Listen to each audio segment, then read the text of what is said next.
Hello प्यारे बच्चों, कैसे हैं आप सब। उम्मीद करता हूँ एकदम अच्छे होंगे। मैं आपका केमिस्ट्री टीचर उमेश सर जय श्री राधे बोलते हुए आज की सेशन की शुरुआत करता हूँ। एक्चुअली अभी हम लोग एक नई सीरीज स्टार्ट कर रहे हैं कि जब तक आपके नीट और जेई एग्जाम होने वाले हैं, ये ऑब्वियसली जेई सेकेंड अटेम्प्ट होने वाला है, नीट का एग्जाम आपका मई में है, तो तब तक मैं हर दिन आपके आपके सामने 10 क्वेश्चन ले आऊँगा विच इज़ वेरी इंपॉर्टेंट होंगे for NEET and upcoming JEE exam. तो मैं उम्मीद करता हूं कि आप थोड़ा सा समय निकाल के हर दिन ये 10 क्वेश्चंस देखेंगे। कोई डाउट होगा मेरे को आप कमेंट बॉक्स में कमेंट करेंगे। कोई क्वेश्चन हो सकता है जल्दी में मैं बता दूं, अगर आपको डिटेल पढ़ना है तो आप कमेंट में प्लीज़ मेरे को लिखिएगा। मैं पूरी कोशिश करके आपके कमेंट का जवाब दूंगा और सॉल्व करने की भी कोशिश करूंगा। तो चलिए स्टार्ट करते हैं। पहला क्वेश्चन कह रहा है, आज के 10 क्वेश्चन में जो पहला क्वेश्चन है वो कह रहा है which of the following reaction involves both aryl and alkyl halide. तो आप अच्छे जानते हैं वुड्स रिएक्शन में क्या होता है, दो मॉलिक्यूल एल्काइल हैलाइड के होते हैं in presence of atom of sodium और ईथर के प्रेजेंस में। दो एटम सोडियम के, दो एल्काइल हैलाइड होता है, ठीक है। फिटिक रिएक्शन में क्या होता है, दो मॉलिक्यूल एराइल हैलाइड्स के होते हैं, same two atoms of sodium in presence of ether. लेकिन वुड्स फिटिक में क्या होता है, एक मॉलिक्यूल होता है एल्काइल और एक मॉलिक्यूल क्या होता है एराइल हैलाइड का इन प्रेजेंस ऑफ ईथर। तो यहां बनता है आपका एल्केन, यहाँ आपका बनता है बेंजीन पे जो भी है आपका आर ग्रुप लग जाता है, और यहाँ पे क्या होता है दो बेंजीन ही आपस में कनेक्ट हो जाते हैं, इसको हम क्या बोलते हैं पाई फिनाइल। तो आपके इस क्वेश्चन का करेक्ट आंसर क्या है, वुड्स फिटिक रिएक्शन। ठीक, बढ़ते हैं नेक्स्ट क्वेश्चन की तरफ। नेक्स्ट क्वेश्चन कह रहा है which of the following compound is not chiral. आप अच्छे जानते हो कायरल का मतलब क्या होता है, जब कार्बन की चारों वैलेंसी सेटिस्फाइड हो थ्रू द डिफरेंट एटम या ग्रुप ऑफ एटम। तो कह रहा है इनमें से कायरल कौन नहीं है, आंसर है 1 क्लोरोपेंटेन। आप नोटिस करिए पेंटेन मतलब CH3 CH2 CH2 CH2 CH3, लेकिन यहाँ कह रहा है एक पे लगा है क्लोरो, तो ये CH2 हो गया और ये हो गया Cl। आप नोटिस करिए यहाँ कार्बन की वैलेंसी एक तो क्लोरीन से सेटिस्फाइड हो रही है, एक इस ब्यूटाइल ग्रुप से हो रही है, लेकिन बाकी दो वैलेंसी हाइड्रोजन से ही हो रही है। इसका मतलब ये वाले भैया जी कायरल नहीं है, ठीक है। चलिए बढ़ते हैं नेक्स्ट क्वेश्चन की तरफ। नेक्स्ट क्वेश्चन काफी इंपॉर्टेंट है, ध्यान से समझने की बात है। आप बड़ा क्वेश्चन देखिए, डरिएगा मत। कह रहा है एक एरोमेटिक कंपाउंड है, इसमें 7 कार्बन 6 हाइड्रोजन और 2 क्लोरीन है, जो कि AgCl के साथ रिएक्ट करके on boiling with alcoholic AgNO2 solution वो देता है AgCl किसके साथ रिएक्ट करके, AgNO2 सोल्यूशन के साथ, ठीक। And yields C7H7OCl on treatment with sodium hydroxide. और अगर ए का मैं ऑक्सीडेशन कर दूं, इस वाले भाई साहब का मैं ऑक्सीडेशन कर दूं, तो हमें मिलता है monochlorobenzoic acid. The compound A is very important, ध्यान से समझिए। देखिए आपको छांटना बहुत आसान है। कह रहा है ये जो भी कंपाउंड है, इन चारों में से कोई एक कंपाउंड है, कह रहा है वो AgCl देता है जब हम उसको रिएक्ट करते हैं विद अल्कोहलिक AgNO2। जैसे ही मैंने लिखा AgNO2, ठीक है, अल्कोहलिक, तो आपके दिमाग में आ गया अरे रिएक्शन होगी न्यूक्लियोफिलिक सब्स्टिट्यूशन। कौन सी रिएक्शन होगी, न्यूक्लियोफिलिक सब्स्टिट्यूशन। तो आप सोच के देखिए इनमें से कौन सा ऐसा है कि जहां AgNO2 का NO2 यहां आके लग जाए और Cl निकल जाए। तो यहां से भी पॉसिबल है, यहीं से निकलेगा। आप सोचो बेंजीन रिंग से लगा हुआ Cl निकल जाए, नहीं पॉसिबल। आप अच्छे से जानते हो बिकॉज ऑफ रेजोनेटिंग स्ट्रक्चर यहाँ पार्शियल डबल बॉन्ड कैरेक्टर आ जाएगा, तो ये Cl निकलना मुश्किल है। यही Cl निकल जाएगा क्योंकि ये उस कार्बन से जुड़ा है जहां पे पार्शियल डबल बॉन्ड कैरेक्टर नहीं आने वाला यहाँ पे, ठीक है। आप समझ पा रहे हैं मैं क्या बोल रहा हूं। तो आपने कहा सर ये तो हटने से रहे, ये भी हटने से रहा, यहाँ पे यही वाला Cl हट के सर NO2 लग सकता है। आपने बोला सर ये तो यहां भी हो सकता था, यहाँ देखो Cl यहां लगा, नहीं होने वाला, यहां हो सकता था, ठीक है। लेकिन कह रहा है gives AgCl boiling with alcoholic AgNO2 solution and yields, अभी तक दो ऑप्शन आपके पास हैं, ए और डी में से कुछ हो सकता है, ठीक है। कह रहा है and yields C7H7OCl on treatment with sodium hydroxide. कह रहा है NaOH के साथ ट्रीटमेंट करने पे, अब आपको अच्छे से पता है ये NaOH क्या करता है, डीहेलोजिनेशन। ये आपका Cl हटाएगा, ये आपका Cl हटाएगा और वहां क्या लगा देगा OH। अब अगर सोच के देखो, अगर यहाँ का Cl हटेगा तो ये बन जाएगा CH2OH, और यहाँ दो Cl हटेंगे, दो Cl हटेंगे तो दो OH आएगा, वहां से H2O निकल जाएगा, ये बन जाएगा CHO एल्डिहाइड। और आपको साफ साफ पता चल रहा है कि ये जो भी कंपाउंड है सोडियम हाइड्रोक्साइड के साथ, ये एल्डिहाइड तो नहीं है। क्या है, ये एल्डिहाइड नहीं है, क्योंकि यहाँ Cl भी है, इसका मतलब ये कंपाउंड नहीं हो सका। यही वाला कंपाउंड आपका करेक्ट आंसर है, करेक्ट आंसर इज ए, ठीक है। अगर आपको अब भी कोई डाउट होगा मैं पूरा लिख के आपको एक्सप्लेन कर दूंगा, ठीक है, ओके, आप मेरे को कमेंट बॉक्स में बताइएगा। अगला क्वेश्चन कह रहा है प्यारे बच्चों, कह रहा है एसर्शन में कह रहा है rate of hydrolysis of methyl chloride to methanol is higher in DMF. देखिए कह रहा है CH3 Cl से कह रहा है CH3OH बनाना है, तो आप तो समझ ही गए न्यूक्लियोफिलिक सब्स्टिट्यूशन रिएक्शन है। और चूंकि एल्काइल हैलाइड कैसा है 1 डिग्री, क्या फेवर करेगा SN2 रिएक्शन। और अच्छी बात क्या है कि ये प्रेजेंट हो किसके प्रेजेंस में हो रहा है, डाई मिथाइल फॉर्मामाइड, एक पोलर एप्रोटिक सॉल्वेंट के प्रेजेंस में हो रहा है। तो एसर्शन तो सही है, हायर है, डीएमएफ होगा तो और रिएक्शन हायर होगी, सही है। कह रहा है रीजन क्या है कि hydrolysis of methyl chloride follow second order kinetics. Second order kinetics मतलब SN2 रिएक्शन, मतलब एसर्शन भी सही है, रीजन भी सही है और करेक्ट एक्सप्लेनेशन भी है मेरे प्यारे बच्चों।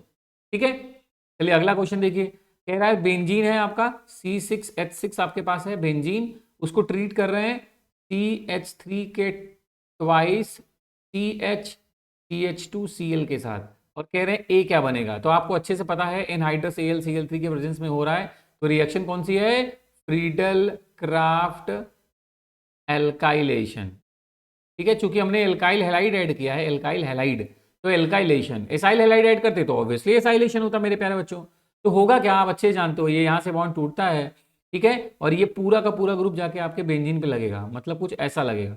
अभी तक जो बना हुआ है उस हिसाब से जाके क्या लगेगा, ये CH2, ये CH, इससे लग जाएगा CH3, इससे लग जाएगा CH3।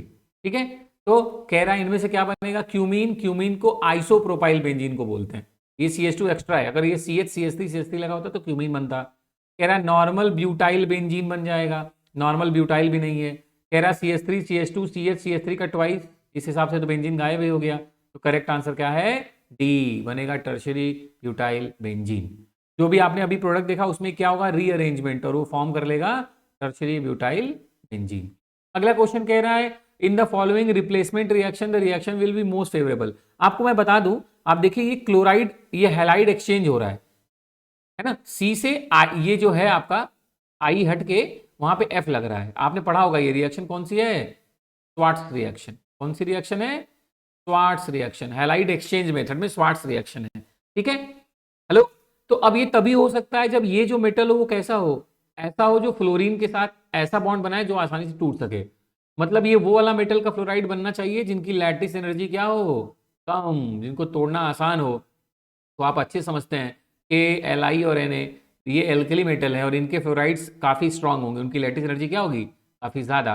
तो क्लियर है, ये आंसर क्या होगा, आरबी। और जिन्हें ये नेम्ड रिएक्शन याद आ रही होगी उन्हें याद आ रहा होगा कि हम आरबी यूज़ कर सकते थे, एंटीमनी नीचे जाने पर लैटिस एनर्जी कम होती है ना, आप जानते हो। तो इसलिए हमने इस रिएक्शन में, जब आपने पढ़ा होगा नेम्ड रिएक्शन तो आपको याद होगा, यहाँ पर एंटीमनी यूज़ करते थे, हम Ag यूज़ करते थे, यही सब यूज़ करते थे जिससे आसानी से बॉन्ड टूट के फ्लोरीन इस आयोडीन के साथ एक्सचेंज हो सके। तो करेक्ट आंसर क्या है प्यारे बच्चों, रुबिडियम। सब फर्स्ट ग्रुप के मेटल हैं और नीचे जाने पे लैटिस एनर्जी डिक्रीज हो रही है बिकॉज ऑफ साइज इंक्रीजेस। ठीक है, अगले क्वेश्चन में आते हैं। कह रहा है hydrolysis of normal bromobutane proceed with inversion of configuration. कह रहा है hydrolysis of normal bromobutane, bromobutane मतलब C4H9Br। कह रहा है ये आप नोटिस करो, ये कैसा एल्काइल हैलाइड है, 1 डिग्री, और 1 डिग्री है तो क्या फेवर करेगा, SN2, और SN2 फेवर करेगा तो हाँ सही बात है, SN2 में इन्वर्जन तो होता ही है। तो एसर्शन तो ठीक लग रहा है कि इन्वर्जन ऑफ कॉन्फिगरेशन होगा। दूसरा कह रहा है this reaction proceed through the formation of carbocation. बस यही प्यारे बच्चों गलत हो गया, SN2 सिंगल स्टेप में होती है, ये SN1 के बारे में बोल रहा है। SN1 में होता है 2 स्टेप में, पहले कार्बोकैटायन बनते हैं फिर जाके आपका प्रोडक्ट बनता है। तो चूंकि एसर्शन में ये SN2 रिएक्शन है जहां इन्वर्जन हो रहा है और रीजन में ये SN1 की बात कर रहा है, तो क्लियर ही हो गया कि ये रीजन क्या है, गलत है, एसर्शन क्या है, सही है। तो करेक्ट आंसर क्या है, सी, एसर्शन इज ट्रू और रीजन क्या है, फॉल्स। ठीक है मेरे प्यारे बच्चों, चलिए आगे बढ़ता हूं। कह रहा था IUPAC name of the compound, सबसे आसान क्वेश्चन, आपको भी साफ साफ दिख रहा होगा। ये दूसरे पे क्या लगा हुआ है, मिथॉक्सी, और ये 3 कार्बन की चेन है, इसको क्या बोलेंगे, प्रोपेन। तो करेक्ट नाम क्या हुआ, 2 मिथॉक्सी प्रोपेन। ये सिंपल था। ठीक है, आगे बढ़ते हैं। अगले क्वेश्चन में कह रहा है in the reaction given below, आपके पास है नियोपेंटाइल अल्कोहल और आप उसका क्या कर रहे हो, H2SO4 के साथ ट्रीट।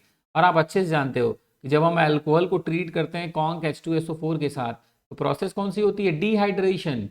डिहाइड्रेशन क्या हो जाता है प्यारे बच्चों, डिहाइड्रेशन, H2O का लॉस हो जाएगा और बनता क्या है, एल्कीन। क्या बनता है, एल्कीन।